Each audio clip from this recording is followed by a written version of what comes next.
பாம்பன் புதிய ரயில் பாலத்தை நாட்டுக்கு அர்ப்பணிக்கிறார் பிரதமர் நரேந்திர மோடி. இன்று பிரதமரின் தமிழக வருகை முக்கியத்துவம் பெறுகிறது. இலங்கையிலிருந்து ஹெலிகாப்டர் மூலமாக மண்டபம் பகுதிக்கு வந்து இறங்கியிருக்கிறார் பிரதமர் நரேந்திர மோடி. அந்த காட்சிகளை பார்க்கிறோம்.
பாம்பன் புதிய ரயில் பாலத்தை திறந்து வைப்பதற்காக பிரதமர் நரேந்திர மோடி ராமேஸ்வரம் வந்து இறங்கியிருக்கிறார்.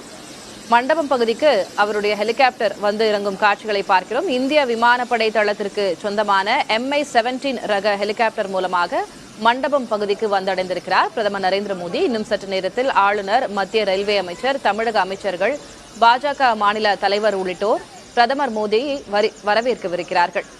தெற்கு ஆசியாவிலேயே கடல் மீது கட்டப்பட்டுள்ள முதல் செங்குத்து தூக்கு பாலமான புதிய பாம்பன் ரயில் பாலத்தை பிரதமர் மோடி இன்னும் சற்று நேரத்தில் திறந்து வைக்க உள்ளார்.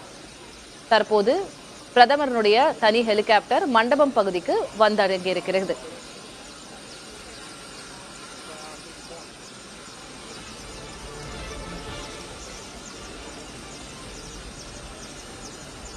கடந்த 4ஆம் தேதி இலங்கைக்கு அரசுமுறை பயணமாக சென்ற பிரதமர் நரேந்திர மோடி அங்கிருந்து தற்போது ஹெலிகாப்டர் மூலமாக மண்டபம் பகுதிக்கு வந்திறங்கியிருக்கிறார். இன்னும் சற்று நேரத்தில் புதிய பாம்பன் ரயில் பாலத்தை அவர் திறந்து வைக்கவிருக்கிறார். பிரதமரின் தமிழக வருகை முக்கியத்துவம் பெறுகிறது. இந்நிலையில் கூடுதல் விவரங்களை வழங்குவதற்காக செய்தியாளர் மணிகண்ட பிரபு இணைந்திருக்கிறார். மணிகண்ட பிரபு, தொடர்ந்து மண்டபம் பகுதியிலும் இன்றைக்கு பிரதமர் பங்கு கொள்ளும் நிகழ்ச்சி நடக்கும் இடங்களிலிருந்தும் என்னென்ன கள தகவல்கள் அப்படின்றத வழங்கிக் கொண்டிருக்கிறீர்கள்? பிரதமருடைய ஹெலிகாப்டர் வந்து இறங்கியிருக்கிறது. யாரெல்லாம் அவருக்கு வரவேற்பு அளிக்க இருக்கிறார்கள்? திலகவதி, புதிய பாம்பன் ரயில் பாலத்தை திறந்து வைப்பதற்காக தற்போது மண்டபம் ஹெலிபேட் பகுதிக்கு பிரதமர் நரேந்திர மோடி ராணுவ விமானம் மூலமாக வந்தடைந்திருக்கிறார். இந்திய விமானப்படை தளத்திற்கு சொந்தமான MI-17 ரக ஹெலிகாப்டர் மூலம் மதுரை மண்டபம் பகுதிக்கு வந்தடைந்திருக்கக்கூடிய பிரதமரை முக்கிய பிரமுகர்கள், அமைச்சர்கள் தற்போது வரவேற்க இருக்கிறார்கள். தெற்கு ஆசியாவிலேயே கடல் மீது கட்டப்பட்டுள்ள முதல் செங்குத்து தூக்கு பாலமான புதிய பாம்பன் ரயில் பாலத்தை பிரதமர் இன்று நாட்டுக்கு அர்ப்பணிக்கிறார். இதற்காக கடந்த 4ஆம் தேதி இலங்கைக்கு அரசுமுறை பயணமாக சென்ற பிரதமர் நரேந்திர மோடி இலங்கை அனுராதபுரம் விமான தளத்திலிருந்து இந்திய விமானப்படைக்கு சொந்தமான MI-17 ரக ஹெலிகாப்டர்கள் 3 ஹெலிகாப்டர்கள் மூலம் தற்போது மண்டபம் முகாம் பகுதிக்கு வந்திருக்கிறார். ராணுவ ஹெலிகாப்டர்கள் வந்து இறங்கிய நிலையில் தற்போது முக்கிய பிரமுகர்கள் பிரதமரை சந்திக்க நடந்து சென்று கொண்டிருக்கிறார்கள். பிரதமர் மோடியை மத்திய ரயில்வே அமைச்சர் அஸ்வினி வைஷ்ணவ், மத்திய இணையமைச்சர் எல் முருகன், தமிழக ஆளுநர் RN ரவி, தமிழக அரசு சார்பில் தமிழக நிதியமைச்சர் தங்கம் தென்னரசு, ராமநாதபுரம் நாடாளுமன்ற உறுப்பினர் நவாஸ்கனி, அதே போல பாஜகவினுடைய சட்டமன்ற உறுப்பினர்களான நயினார் நாகேந்திரன், வானதி சீனிவாசன், தமிழக பாஜக மாநில தலைவர் அண்ணாமலை, சுதாகர் ரெட்டி மற்றும் பாஜகவின் மூத்த தலைவர்களான பொன் ராதாகிருஷ்ணன், ராஜா, தமிழிசை சவுந்தரராஜன், கருப்பு முருகானந்தம், அதே போல பாஜகவின் முக்கிய உறுப்பினராக இருக்கக்கூடிய நடிகர் சரத்குமார் உள்ளிட்ட 20 பேர் பிரதமரை சந்திக்க நேரம் இங்கே ஒதுக்கப்பட்டிருக்கிறது. தொடர்ந்து இங்கிருந்து கார் மூலம் பிரதமர் நரேந்திர மோடி மண்டபம் முகாம் பகுதியிலிருந்து பாம்பன் பாலம் வரை கிட்டத்தட்ட 5 கிலோமீட்டருக்கு பாஜக சார்பில் உற்சாக வரவேற்பு அளிக்கப்பட இருக்கிறது. பாம்பன் சாலை பாலத்தில் உள்ள பிரத்யேக மேடைக்கு செல்லும் பிரதமர் நரேந்திர மோடி அங்கு நின்றவாறு புதிய பாம்பன் பாலத்தை நாட்டுக்கு அர்ப்பணிக்க இருக்கிறார். அதனைத் தொடர்ந்து ராமேஸ்வரம் தாம்பரம் இடையிலான புதிய ரயில் சேவையினையும் பிரதமர் நரேந்திர மோடி துவக்கி வைக்க இருக்கிறார். இதற்கான விரிவான பாதுகாப்பு ஏற்பாடுகள் என்பது செய்யப்பட்டிருக்கிறது. சிறப்பு விழா நிகழ்ச்சிகளை நிறைவு செய்த பின்னர் ராமேஸ்வரம் ராமநாத சுவாமி கோயிலுக்கு செல்லும் பிரதமர் மோடி ராமநவமியை முன்னிட்டு அங்கு சிறப்பு சுவாமி தரிசனம் செய்ய இருக்கிறார். அதனைத் தொடர்ந்து ராமேஸ்வரம் பேருந்து நிலையம் அருகே உள்ள சுற்றுலாத்துறை வளாகத்தில் நடக்கும் விழாவில் பங்கேற்று கிட்டத்தட்ட 8300 கோடி மதிப்பிலான சாலை போக்குவரத்து மற்றும் ரயில் போக்குவரத்து தொடர்பான திட்டங்களுக்கு அடிக்கல் நாட்டி வைத்தும் அவற்றை தொடங்கி வைக்கவும் இருக்கிறார். இந்த நிகழ்ச்சிகள் எல்லாம் முடித்துக் கொண்டு மீண்டும் கார் மூலமாக மண்டபம் முகாம் பகுதிக்கு வந்து ராணுவ ஹெலிகாப்டர் மூலமாக மதுரை விமான நிலையம் செல்கிறார். அங்கு அவருக்கான சிறப்பு விமானம் மூலமாக டெல்லி செல்ல இருக்கிறார். தற்போது பிரதமர் நரேந்திர மோடியை சந்திப்பதற்காக தமிழக ஆளுநரிலிருந்து அமைச்சர்கள், அதே போல பாஜகவினுடைய புதிய மாநில தலைவர் பெயர் பட்டியலில் இருக்கக்கூடிய நபர்கள் என அனைவரும் தற்போது பிரதமர் மோடியை சந்திக்க தயாராக காத்துக் கொண்டிருக்கிறார்கள். திலகவதி. மணிகண்ட பிரபு, அதிமுக தலைவர்கள் யாரேனும் இன்றைக்கு பிரதமரை வரவேற்க வந்திருக்கிறார்களா, இல்ல பிரதமரை சந்திக்க அனுமதி கேட்டிருக்கிறார்களா? அது தொடர்பான தகவல் இருக்கிறதா? குறிப்பாக இலங்கையில் இருந்து நேரடியாக மண்டபம் பகுதிக்கு தற்போது பிரதமர் அரசு நிகழ்ச்சிக்கு வந்திருக்கிறார். இந்த நிகழ்ச்சியில் 20 பேருக்கு மண்டபம் முகாம் பகுதியில் பிரதமரை சந்திப்பதற்கு 20 பேருக்கு அனுமதி கொடுக்கப்பட்டிருக்கிறது. அதில்தான் தமிழக ஆளுநர், தமிழக அமைச்சர்கள், அதே போல மத்திய அமைச்சர்கள் அஸ்வினி வைஷ்ணவ், எல் முருகன், பாஜகவினுடைய முக்கிய பிரதிநிதிகள், அதே போல பாஜகவினுடைய மாநில தலைவர் அண்ணாமலை இவர்கள் சந்திப்பதற்கான 20 பேருக்கான அட்டவணை என்பது மட்டும்தான் வெளியிடப்பட்டிருக்கிறது. இங்கு அதிமுக சார்பில் யாரும் சந்திப்பதாக அதிகாரப்பூர்வமான தகவல் எதுவும் வெளியிடப்படவில்லை. இருப்பினும் இந்த நிகழ்ச்சிகளை எல்லாம் முடித்துக் கொண்டு பிரதமர் ராமேஸ்வரத்திலிருந்து மதுரை விமான நிலையம் சென்று அங்கு சில முக்கிய அதிமுக பிரமுகர்களை சந்திப்பதற்கான பெயர் பட்டியல்கள் இருப்பதாக சொல்கிறார்கள். குறிப்பாக எடப்பாடி பழனிசாமி, முன்னாள் அதிமுக அமைச்சர்கள் தங்கமணி, வேலுமணி உள்ளிட்டோரும் அங்கே பிரதமரை சந்திப்பதற்கான வாய்ப்புகள் இருப்பதாக தெரிவிக்கிறார்கள். அதற்கான ஏற்பாடுகளும் அங்கு தயாராக செய்யப்பட்டிருக்கிறது. திலகவதி. எவ்வளவு மாதங்களுக்கு பிறகு பிரதமர் தமிழ்நாடு வருகிறார்? பிரதமரின் இந்த தமிழக வருகை இன்றைக்கு எவ்வளவு முக்கியத்துவம் பெறுகிறது? நிச்சயமாக பிரதமர் 3வது முறையாக வெற்றி பெற்று இந்திய பிரதமராக பொறுப்பேற்றிருக்கிறார். 3 முறை பிரதமராக இருந்த போதும் இது 3வது முறையாக ராமேஸ்வரத்துக்கு வருகிறார். ஏற்கனவே அப்துல் கலாம் நினைவிடம் திறப்பதற்காக 2017 அந்த சமயம் வந்திருந்தார். அதே போல 2024 ராமர் கோயில் கட்டுவதற்காக புனித நீர் எடுப்பதற்காக ராமேஸ்வரம் வந்து புனித நீராடி இங்க இருக்கக்கூடிய ராமநாத சுவாமியை வணங்கி இங்கிருந்து புனித நீர்களை ராமர் கோயிலுக்கு எடுத்து சென்றார். தற்போது இலங்கையில் இருந்து ஒரு நாட்டிலிருந்து நேரடியாக இந்தியாவிற்கு ஹெலிகாப்டர் மூலமாக வந்திறங்கிய பிரதமர் என்ற புதிய பெருமையையும் இந்திய பிரதமர் பெற்றிருக்கிறார். 3வது முறை ராமேஸ்வரம் பயணம் குறிப்பிடத்தக்க பயணமாக பார்க்கப்படுகிறது. அதுவும் தெற்காசியாவிலேயே கடலுக்கு மேல் கட்டப்பட்ட ஒரு செங்குத்து, கிட்டத்தட்ட 17 மீட்டர் உயரம் தூக்கக்கூடிய ஒரு செங்குத்து பாலத்தை, இந்தியாவின் பெருமையான ஒரு பாலத்தை திறந்து வைக்கக்கூடிய நிகழ்வில் பிரதமர் கலந்து கொண்டிருப்பது தமிழகத்தினுடைய முக்கியத்துவம் வாய்ந்த ஒன்றாக பார்க்கப்படுகிறது. இந்த நிகழ்வுகளை முடித்துக் கொண்டு அவர் சில அரசியல் சார்ந்த சந்திப்புகளை விமான நிலையத்தில் நிகழ்த்தவிருப்பதும் அரசியல் முக்கியத்துவம் வாய்ந்த ஒன்றாக பார்க்கப்படுகிறது. திலகவதி. காட்சிகளை பார்க்கிறோம். பிரதமரை ஆளுநர் RN ரவி பொன்னாடை போர்த்தி வரவேற்றிருக்கிறார். பாஜக மாநில தலைவர் அண்ணாமலை, தமிழக அமைச்சர் தங்கம் தென்னரசு ஆகியோர் உடன் இருக்கிறார்கள். பாஜகவை சேர்ந்த முக்கிய பிரமுகர்களும் உடன் இருக்கிறார்கள். பிரதமரை ஆளுநர் வரவேற்கும் காட்சிகளை பார்க்கிறோம். தனது ஹெலிகாப்டரிலிருந்து பிரதமர் மோடி இறங்கி செல்லும் காட்சிகளை பார்க்கிறோம். ஆளுநர் RN ரவி, அமைச்சர்களை தொடர்ந்து அண்ணாமலையும் பிரதமர் நரேந்திர மோடியை வரவேற்றிருக்கிறார். பாஜக மூத்த தலைவர் தமிழிசை சவுந்தரராஜன் உள்ளிட்டோர் உடன் இருக்கிறார்கள். இலங்கையிலிருந்து ஹெலிகாப்டர் மூலமாக ராமேஸ்வரம் வந்தடைந்திருக்கிறார் பிரதமர் நரேந்திர மோடி. பாஜக மூத்த தலைவர்கள், தமிழக அமைச்சர்கள், ஆளுநர் RN ரவி ஆகியோர் பிரதமருக்கு வரவேற்பு அளித்திருக்கிறார்கள். காட்சிகளை பார்க்கிறோம்.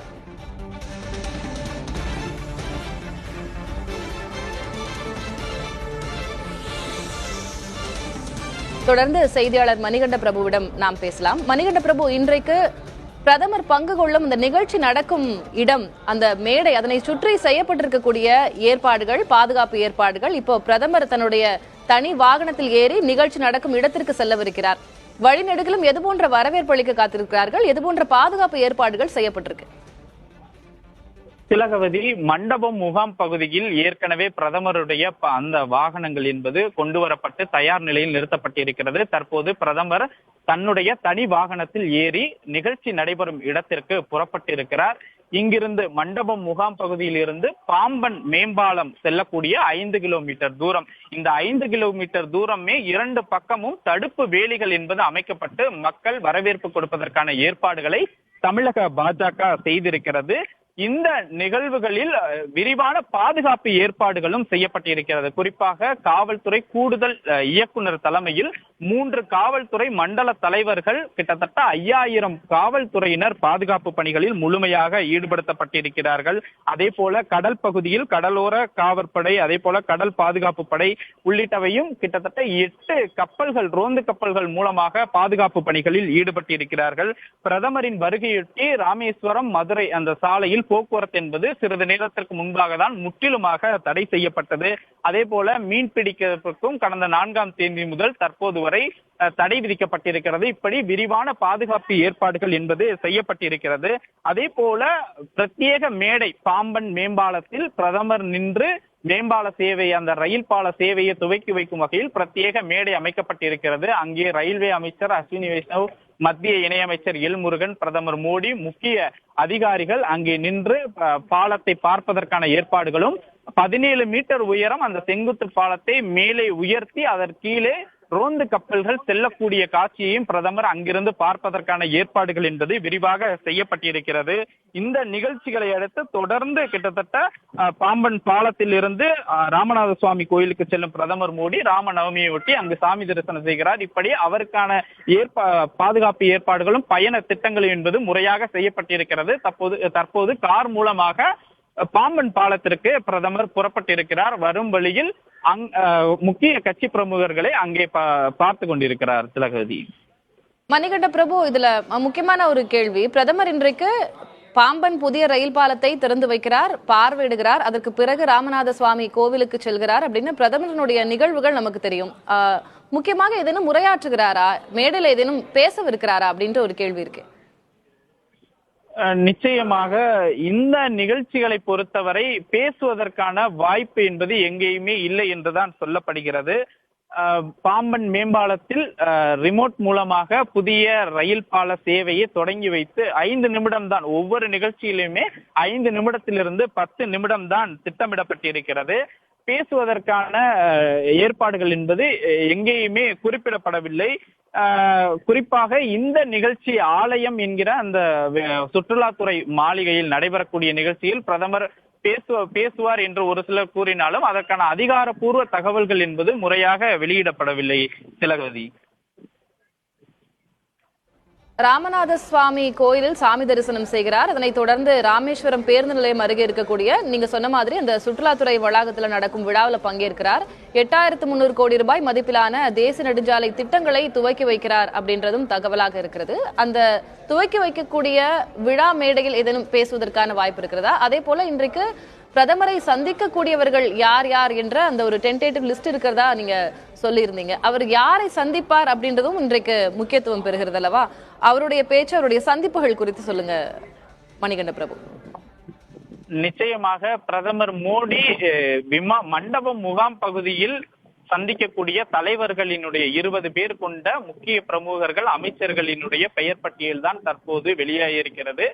ஆனால் அவர் இந்த அரசு நிகழ்ச்சிகளை முடித்துவிட்டு மதுரை விமான நிலையத்தில் யாரை சந்திக்கிறார், அங்கு அதிமுக பிரமுகர்கள் வருகிறார்களா, முன்னாள் முதலமைச்சர் எடப்பாடி பழனிசாமி வருகிறாரா என்ற பட்டியல் எல்லாம் இன்னும் வெளியிடப்படவில்லை. தற்போதைக்கு மண்டபம் முகாம் பகுதியில் பாஜக மாநில தலைவர் அண்ணாமலை, அதே போல நயினார் நாகேந்திரன், தமிழக ஆளுநர், பாஜகவினுடைய முக்கிய பிரதிநிதிகள் இங்கே அவருக்கு வரவேற்பு கொடுத்திருக்கிறார்கள். தொடர்ந்து இங்கிருந்து கார் மூலமாக பிரதமர் முன் செல்ல இருக்கிறார். அதே போல தமிழக ஆளுநர், மத்திய அமைச்சர் அஸ்வினி வைஷ்ணவ், மத்திய இணையமைச்சர் எல் முருகன், அதனைத் தொடர்ந்து அண்ணாமலை உள்ளிட்ட முக்கிய பிரதிநிதிகள் பின் செல்ல இருக்கிறார்கள்.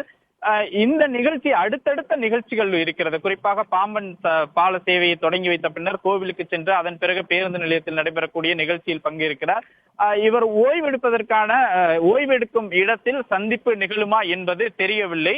இருப்பினும் இதற்கான முழுமையான தகவல்கள் எதுவும் வெளிவரவில்லை. இங்கே குறிப்பாக மண்டபம் முகாம் பகுதி விமான அந்த தளத்தில் தான் சந்திப்பு என்பது நிகழ்ந்திருக்கிறது. தனிப்பட்ட சந்திப்புகள் எதுவும் நிகழுமா என்பது கேள்விக்குறியாகத்தான் இருக்கிறது. பூங்குழலி, திலகவதி. இணைப்பிலேயே தொடருங்க மணிகண்ட பிரபு. நாம் காட்சிகளை பார்க்கிறோம். பாம்பனில் 550 கோடி ரூபாய் மதிப்பில் கட்டப்பட்டிருக்கும் புதிய பாம்பன் ரயில் பாலத்தை இன்று நாட்டுக்கு அர்ப்பணிக்கிறார் பிரதமர் நரேந்திர மோடி. அவர் ஹெலிகாப்டரில் வந்து இறங்கியிருக்கும் காட்சிகளை பார்க்கிறோம். அவருக்கு தமிழக ஆளுநர் RN ரவி, பாஜக மாநில தலைவர் அண்ணாமலை, தமிழக அமைச்சர் தங்கம் தென்னரசு, பாஜக மூத்த தலைவர்கள் உள்ளிட்டோர் வரவேற்பு அளிக்கும் காட்சிகளையும் பார்க்கிறோம். தன்னுடைய தனி வாகனம் மூலமாக நிகழ்ச்சி நடக்கும் இடத்திற்கு பிரதமர் நரேந்திர மோடி வந்து கொண்டிருக்கிறார். தொடர்ந்து நமது செய்தியாளர் மணிகண்ட பிரபுவிடம் பேசலாம். மணிகண்ட பிரபு, இதற்கு முன்பாக பிரதமர் ராமேஸ்வரம் வருகை தந்த நிகழ்வு இருக்கிறதா? ஏன்னா அவர் காசி ஆகட்டும் ராமேஸ்வரம் ஆகட்டும் ஒரு நீண்ட நெடிய தொடர்பு இருக்கிறது பிரதமருக்கு. அவருடைய தேர்தல்களின் முன்பாக அவர்